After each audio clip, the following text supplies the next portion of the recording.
Dampak apa saja yang dihadapi perusahaan dalam menghadapi COVID, yaitu pada saat pelaksanaan pembatasan sosial berskala besar (PSBB), sebagian perusahaan tidak ada boleh beroperasi. Akibatnya, ada perusahaan yang memutuskan untuk merumahkan pekerja atau bekerja dari rumah atau biasa disebut dengan work from home, dan pemutusan hubungan kerja atau PHK. Berbagai upaya penanggulangan dilakukan pemerintah untuk melihat dampak dari pandemi COVID-19 di berbagai sektor. Sektor ekonomi juga mengalami virus corona.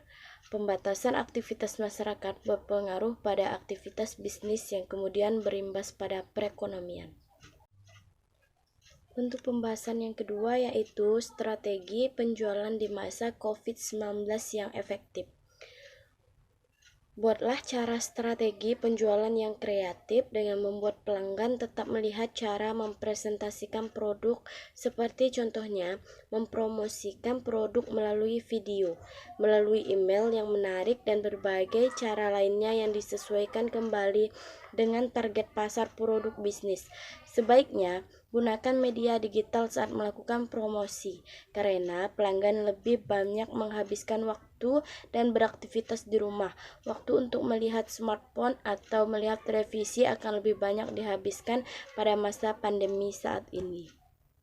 Selanjutnya saya akan menjelaskan 4 sistem informasi. Yang pertama, sistem informasi akuntansi. Fungsi sistem informasi akuntansi dalam sebuah organisasi. 1. Mengumpulkan data dan menyimpan data tentang aktivitas dan transaksi.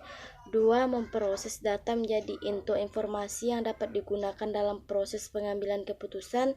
3. Melakukan kontrol secara tepat terhadap aset organisasi. Subsistem sistem informasi akuntansi terdiri dari 3, yaitu sistem pemrosesan transaksi, mendukung proses operasi bisnis harian, dan sistem buku besar atau pelapor keuangan. Manfaat sistem informasi akuntansi menambah nilai dengan cara: yang pertama, menyediakan informasi yang akurat dan tepat waktu sehingga dapat melakukan aktivitas utama pada Flucon secara efektif dan efisien. Yang kedua, meningkatkan kualitas dan mengurangi biaya produk dan jasa yang dihasilkan. Yang ketiga, meningkatkan efisiensi. Dan yang keempat, meningkatkan kemampuan dalam mengambil keputusan. 2. Sistem informasi keuangan.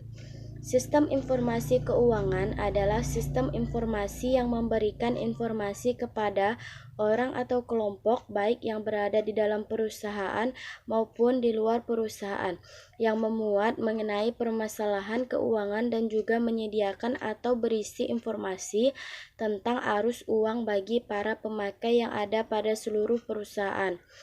Fungsi sistem informasi keuangan yaitu untuk menentukan hasil daripada pelaksanaan operasi perusahaan, untuk dapat mengikuti jalannya harta dan hutang perusahaan yang meliputi pemeliharaan terhadap bermacam-macam buku dan rekening seperti kas, rekening-rekening milik, untuk memudah perencanaan kegiatan-kegiatan perusahaan tidak lanjut daripada pelaksanaan dan perbaikan dari rencana-rencana.